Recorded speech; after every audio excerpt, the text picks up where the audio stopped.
اسی طریقے سے نماز کو ادا کر لیجئے۔ یہ کہتی ہیں کہ میرے شوہر نے موبائل پر 3 مرتبہ مجھے الفاظ کہے، میں طلاق دیتا ہوں، میں طلاق دیتا ہوں، میں طلاق دیتا ہوں، کیا حکم شرع ہوگا؟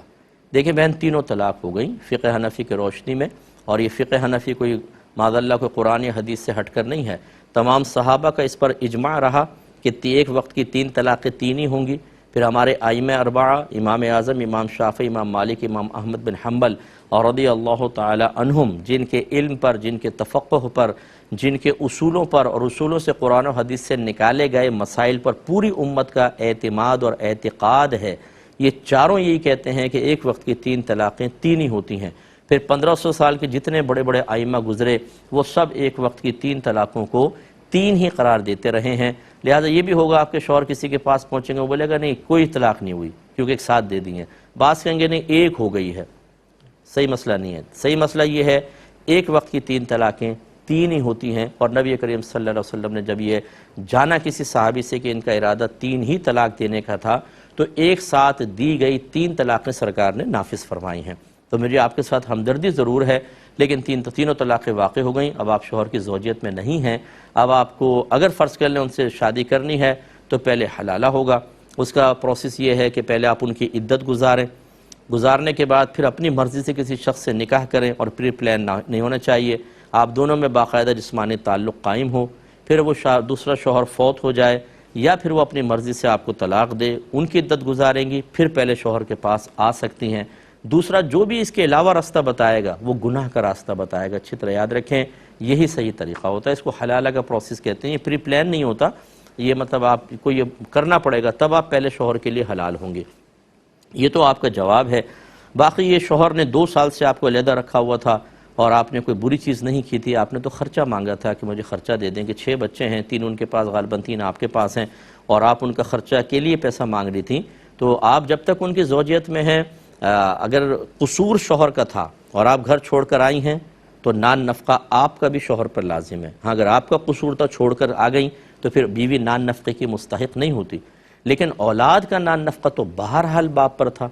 تو ایک تو زوجہ کو گھر سے دور کرنا، اس طرح بچوں کو ڈیوائیڈ کر کے ان کی زندگیوں کو تباہ کرنا، ان کو احساس کمتری میں مبتلا کرنا، ان کو کسی ایک فریق کا دشمن بنانا، کیونکہ باپ کے پاس جو ہوں گے وہ ماں کی نفرت ڈالے گا۔ اور مجھے نہیں پتا کہ آپ ایسا کرتی ہیں کہ نہیں کرتی، چلے میں حسن ظن قائم کر لیتا ہوں، لیکن اکثر ہم نے ایسے ہی دیکھا ہے اس معاشرے میں، جو مجھ سے کویسچنس کرتے ہیں کہ اگر بیوی کے پاس بچے ہیں وہ باپ کے خلاف زہر بھرے گی، اور باپ کے پاس ہیں تو وہ بیوی کے خلاف زہر بھرے گا کہ تمہاری ماں ایسی ہے، اس نے ایسا کیا، یا یہ رو رو کے دعائیں اللہ اٹھا لے میرے شوہر کو، کم بخت نے میری زندگی حرام کر دی، اللہ تعالیٰ ایکسیڈنٹ ہو جائے، ٹرک کے نیچے آ جائے وہ، بچوں بولو آمین۔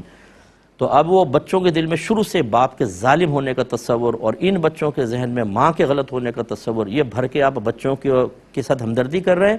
یاد رکھیں کہ اگر ماں باپ کا جھگڑا ہو جائے، علماء نے واضح لکھا بچوں کو کسی ایک کا فریق بننے کی اجازت نہیں ہے، باپ بھی محترم ماں بھی محترم، کسی ایک کا فریق بنیں گے سیدھے جہنم کے اندر جائیں گے، کیونکہ آپ تکلیف پہنچائیں گے، دل آزاری کریں گے، آپ کو اللہ نے اس کا مکلف نہیں بنایا تھا۔ اور یہ کون کر رہے ہوتے ہیں؟ ماں باپ اپنے بچوں کے اندر نفرت کا، دوسرے اپنے شریک حیات کے لیے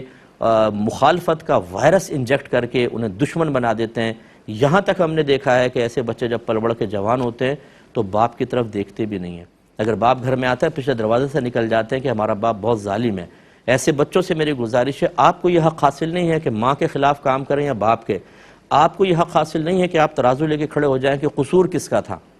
ان کا معاملہ اللہ پر چھوڑ دیں، اللہ تعالیٰ ان کو سامنے کھڑا کر کے ایک دوسرے سے فیصلہ کروائے گا۔ لیکن آپ اگر کسی ایک فریق کا ساتھ دیں گے اور آپ نے زیادتی کر بیٹھے تو نبی کریم نے واضح فرمایا باپ اولاد کے لیے یا تو جنت کا دروازہ ہے یا دوزخ کا دروازہ ہے، اور ماں کے لیے سرکار نے کتنی